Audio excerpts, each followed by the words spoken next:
Welcome to The Explainer. I'm so glad you're here today. Let's just dive right in, because we're about to tackle something huge.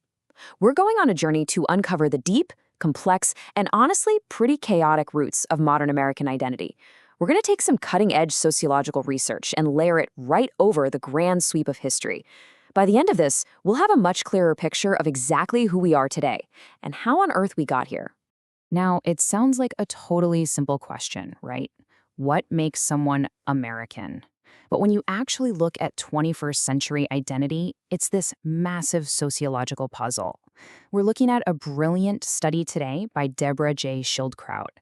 She wanted to figure out if the growing ethnic diversity in the United States is fundamentally changing the norms of American identity.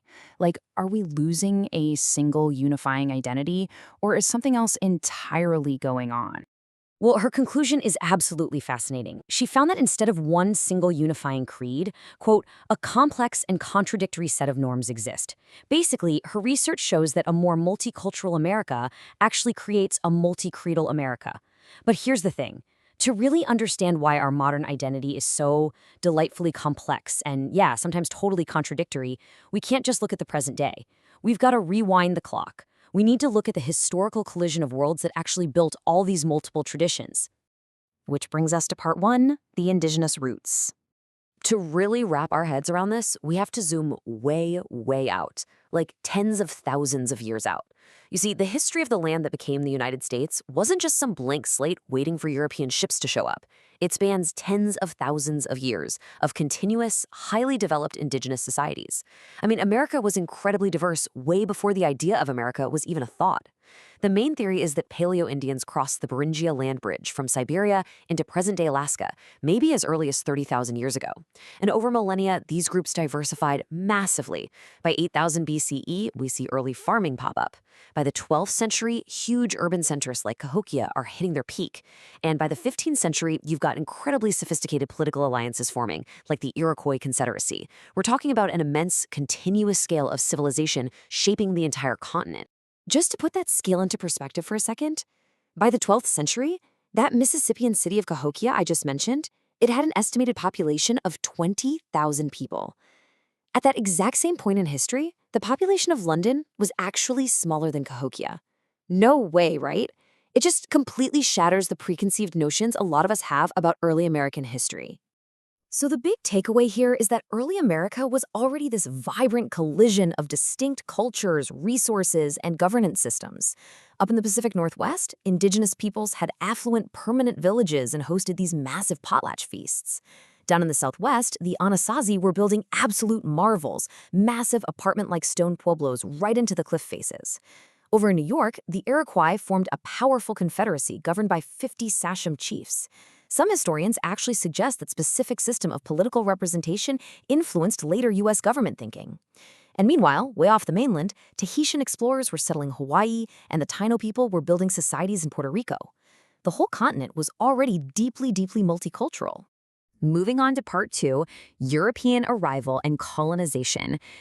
Now, this era marks the introduction of completely new, competing traditions, languages, and empires to the continent.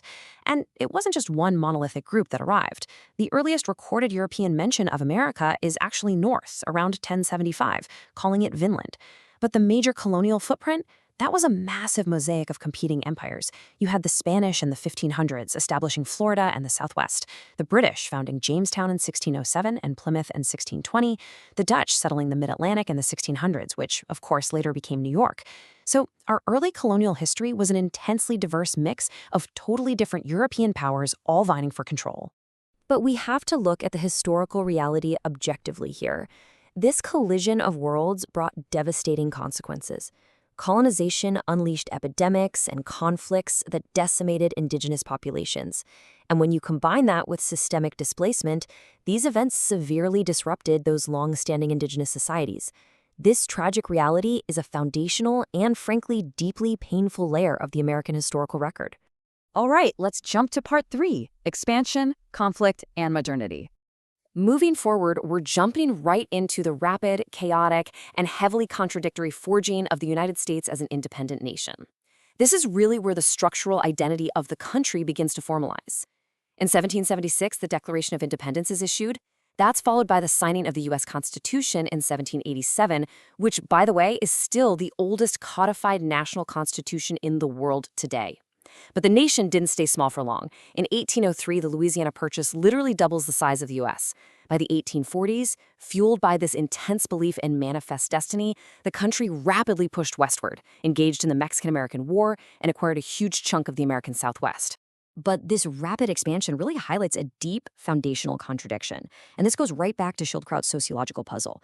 On one hand, you have a nation expanding based on these soaring founding ideals, inalienable rights, a Bill of Rights designed to protect individual liberties. But on the other hand, the national realities on the ground included the brutal enforcement of the Atlantic slave trade, building an entire agricultural system on slave labor, and the systemic removal of indigenous populations. The nation's identity was essentially being forged in the fires of these massive moral and political contradictions. And, well, you know history. Those tensions eventually erupted. In 1861, the Civil War began, culminating in the preservation of the Union and the abolition of slavery by 1865. That was followed by the Reconstruction era, which did temporarily expand civil rights, but those were soon rolled back by the rise of Jim Crow laws and voter suppression in the South. And by the late 19th century, we enter the Gilded Age. And then the 20th century comes along and just accelerates this layering of identities. The Gilded Age brought massive industrialization, along with millions of new immigrant workers from all over Europe. The nation then navigated World Wars I and II and emerged as a global superpower engaged in a decades-long Cold War. Back at home, the 1960s saw the civil rights movement fundamentally challenging and reforming the nation's social fabric to actually enforce those constitutional rights. Every single one of these eras, they added a new, distinct, complex layer to the American population. Which leads us to part 4, a multicreedal nation. So this brings us full circle right back to the present day. How do all of these historical layers define us right now? Well, the answer lies in a really interesting academic concept called the multiple traditions theory. It basically proposes that American political culture isn't just one single thing. Instead, it's defined by a broad, complex, and sometimes conflicting set of norms. When you think about that incredibly chaotic, diverse, and contradictory history we just walked through, from indigenous confederacies and competing European empires to the clash between liberty and slavery, it honestly makes perfect sense that our modern identity is this intricate web of multiple traditions. And here is the truly fascinating synthesis of Deborah's Schildkraut study. She found that today, most Americans, totally regardless of their own specific ethnic or immigrant background, actually share this complex view. The data shows that a broad range of constitutive norms defines being American for the public. It's virtually impossible to just boil Americanism down into one single, neat little measure. At our core, we are a multicreedal nation, simply because our history demands it. So I want to leave you with this final, provocative question to think about. We've seen how tens of thousands of years of indigenous history, colonial collisions, and intense ideological battles forged the complex identity we all share today. As ethnic diversity continues to increase in the 21st century, how do you think the multiple traditions of American identity will evolve next? History is still being written right now, and we are all part of that next layer. Thank you so much for joining me on this explainer. Keep asking those great questions, and I'll catch you next time.